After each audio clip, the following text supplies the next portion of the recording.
എൻ്റെ കണ്ടമോന് സ്കൂളിൽ പോകാൻ സമയമായി. അവന് വൈകിട്ടുണ്ടെങ്കിൽ മഴയാണ്, ടീച്ചർ തല്ലും. അതുകൊണ്ട് അവന് ബ്രേക്ക്ഫാസ്റ്റ് വേഗം കൊടുക്കട്ടെ. ഇനി കറക്റ്റ് ഉച്ചയ്ക്ക് ഉണ്ണാൻ വരുള്ളൂ സ്കൂൾ വിടുമ്പോൾ. പിന്നെ രാത്രി അത്താഴത്തിനും. അതാണ് ഇവൻ്റെ ദിനചര്യ. ഒരു സ്കൂളിൽ ചേർത്തിയിട്ടുണ്ട് ഏതായാലും, അല്ലെങ്കിൽ ഇങ്ങനെ കറക്റ്റ് ടൈമിന് വരില്ലല്ലോ. വലിയ മീനൊന്നും ഉണ്ടായിരുന്നില്ല, ലേശം പാലൊഴിച്ച ചോറ് കൊടുത്തേക്കണം. എന്തായാലും കഴിക്കുന്നുണ്ട്, നല്ല വിശപ്പുണ്ട് തോന്നും. സ്കൂളിൽ പോയി അടിപിടി ഉണ്ടാക്കാൻ പോകണത്, അല്ലാണ്ട് പഠിക്കാനൊന്നും പോകണതല്ല അല്ലേ? പഠിക്കാൻ പോകണമല്ലോ. മറ്റവൻ എവിടെ പോയാവോ? അപ്പം പിന്നെ ചോദിക്കണേനൊക്കെ ഞാങ്ങും ചിന്തിക്കൊണ്ടിരിക്കും.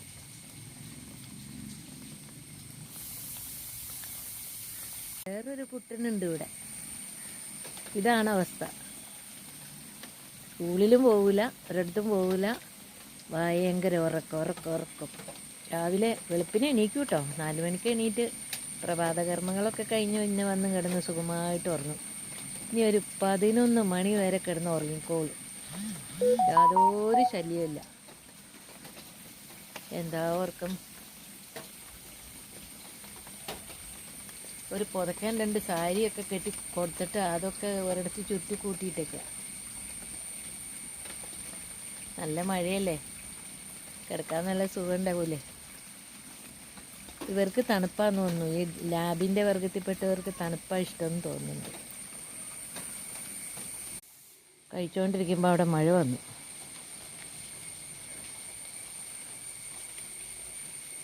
ഇവിടേക്ക് കൊടുത്തു. കഴിച്ചോ. ഞാൻ വേറെ ഒന്നും കൊണ്ടുവന്നതല്ല. കഴിച്ചോ. അതാ അവിടെ കഴിച്ചോതാ. മീനിന് വേണ്ടിയിട്ട് തപ്പണേ.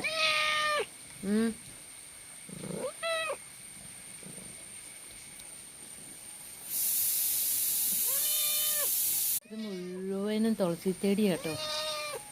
എന്തുമാത്രം അവിടെ ഉണ്ടായേക്കണേന്ന് അറിയോ? നിറച്ച് തുളസിത്തയ്യ. ഇത് മുഴുവനും പറിക്കാൻ തോന്നുന്നില്ല. ഇവിടെ കാട് മൂടി കിടക്കണ കാരണം മോനുണ്ട് ദേഷ്യപ്പെടുന്നുണ്ട്.